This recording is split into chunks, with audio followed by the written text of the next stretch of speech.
Chapitre 5 Système de téléphonie. Seules deux choses sont infinies, l'univers et la stupidité humaine, et je ne suis pas sûr de la première.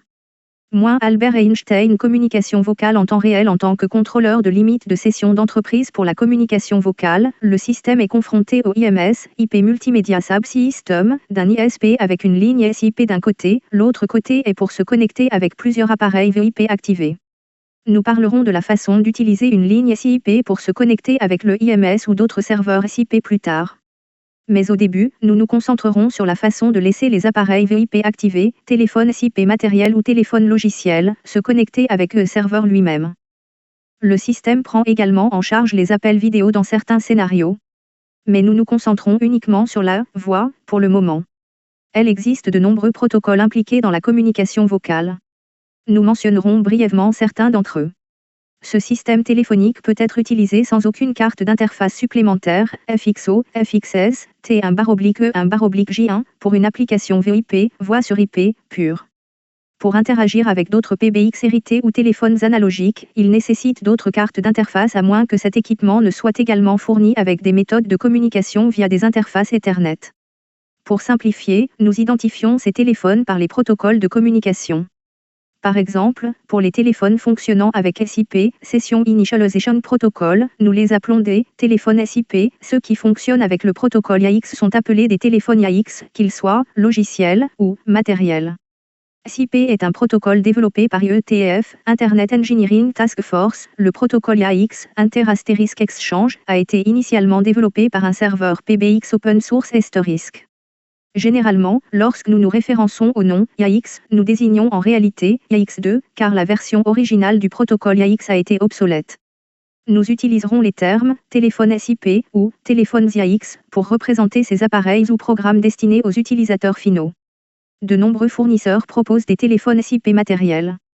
Il est donc plus facile d'avoir des téléphones SIP à l'état de veille en ligne plutôt que d'utiliser des PC. Mais déployer un serveur SIP derrière un pare-feu avec NAT présente certains problèmes. SIP utilise le port UDP 5060 pour l'établissement de la connexion initiale et cela peut être surmonté via le portage de connexion, si celui-ci est derrière un pare-feu. Il utilise généralement les ports UDP 8000 à 30000 pour les flux RTP, transmission réel temps, pour la voix. Dans notre configuration, nous utilisons les ports UDP de 10 000 à 20 000 par défaut. Donc, vous ne pouvez généralement utiliser qu'un NAT complet en exposant ce serveur au réseau extérieur au pare-feu plutôt qu'en ouvrant simplement quelques ports. Le déploiement d'un serveur SIP derrière un pare-feu nécessite certains ajustements qui ne sont pas actuellement fournis via l'interface utilisateur web. Et nous ne recommandons pas cette configuration. Même si vous déployez un serveur SIP sur la même machine avec un pare-feu, nous ne recommandons toujours pas que vous ouvriez l'accès SIP au réseau public, sauf si vous avez vraiment besoin de connexions entrantes du côté du réseau public. Dans SBlink Border Controller, il est équipé d'un mécanisme de suivi de connexion SIP afin qu'il n'ait besoin d'ouvrir que le port UDP 5060. Les ports RTP seront gérés automatiquement par le pare-feu avec SIP Connection Tracking. Au lieu de cela, il n'a besoin d'ouvrir uniquement le port UDP 4569 pour les téléphones AX lors de la connexion depuis le réseau extérieur au pare-feu. Veuillez garder ce problème de pare-feu à l'esprit. Avant de passer à des détails plus précis, nous commençons par la topologie de base pour établir un réseau téléphonique.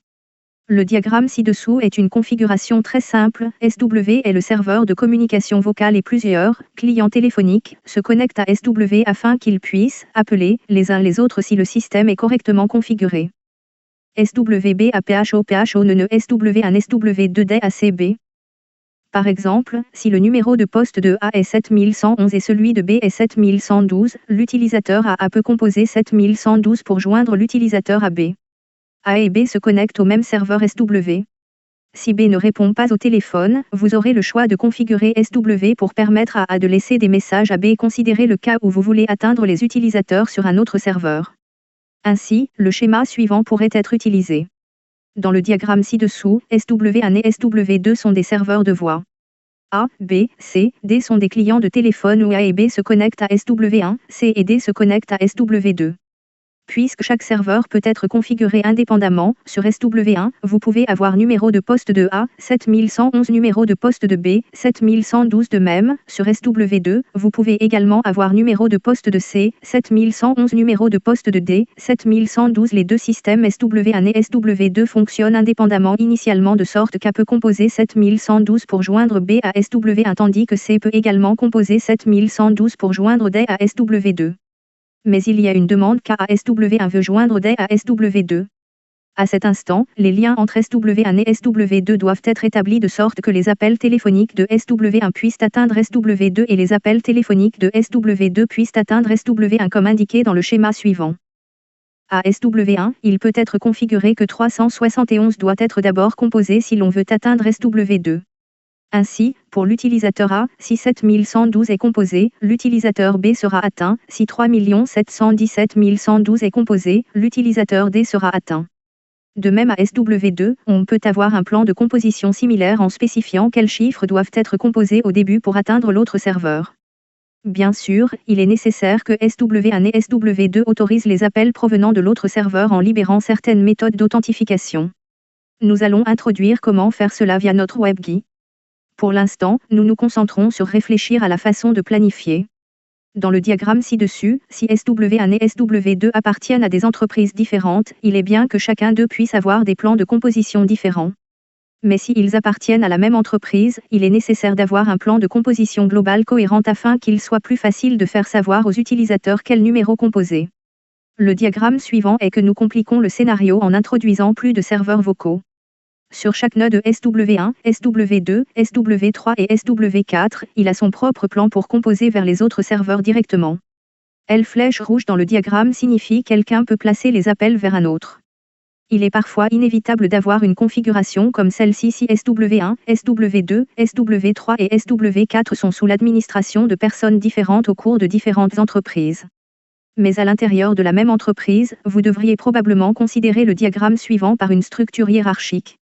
SW0 contrôle ou faire arriver les appels placés vers le serveur de destination et tous les autres serveurs envoient simplement les appels vers SW0 si les appels téléphoniques ne sont pas destinés à l'endroit où ils ont été originaux. Mais l'inconvénient est, si SW0 échoue, aucun des appels téléphoniques ne peut passer entre les serveurs. Ces choses doivent être clairement prises en compte si vous travaillez avec un grand nombre d'utilisateurs. La communication vocale est différente de l'email, c'est une application presque en temps réel, ce qui est facilement soumise à la puissance de traitement des CPU ou à la bande passante du réseau.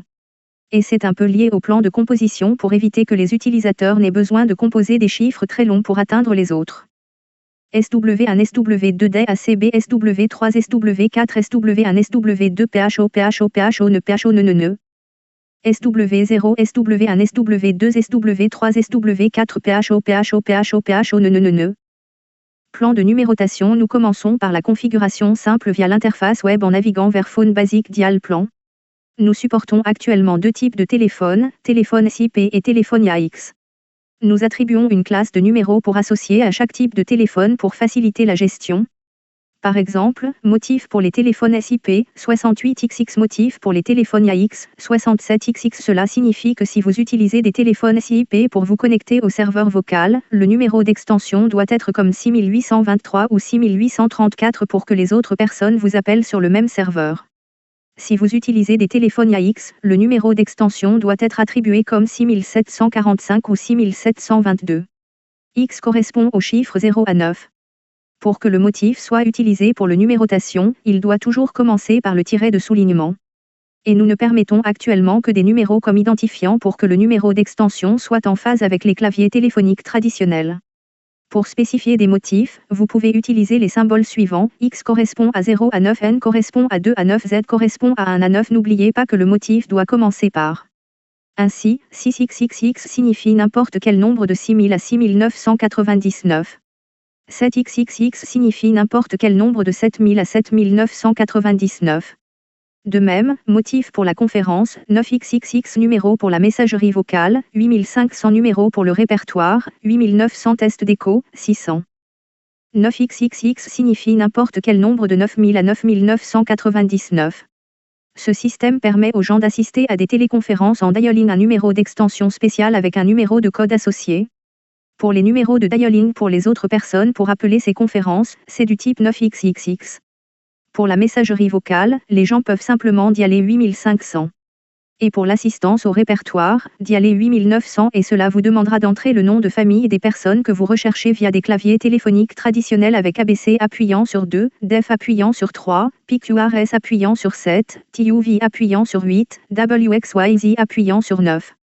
Test d'écho est le numéro que vous pouvez dialer afin de vérifier le temps de trajet aller-retour vers / depuis le serveur vocal en prononçant quelques mots. Cela constitue le noyau du plan de numérotation du système. Il y a 3 couches de plans de numérotation dans le système, défaut, middle et all.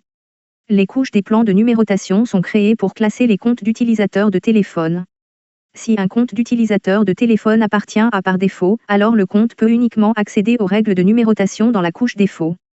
Les couches sont avec les relations suivantes, all contient tout dans middle, middle contient tout dans défaut. Les règles de numérotation qui sont définies sur cet écran appartiennent à la couche par défaut et peuvent être ajustées à partir de l'écran de configuration Phone Cascade Context Management. Et n'oubliez pas, lorsque vous faites des changements sur le réglage système, vous devez redémarrer le processus VIP en le mettant hors service et en le ramenant à la vie afin que ces changements prennent effet.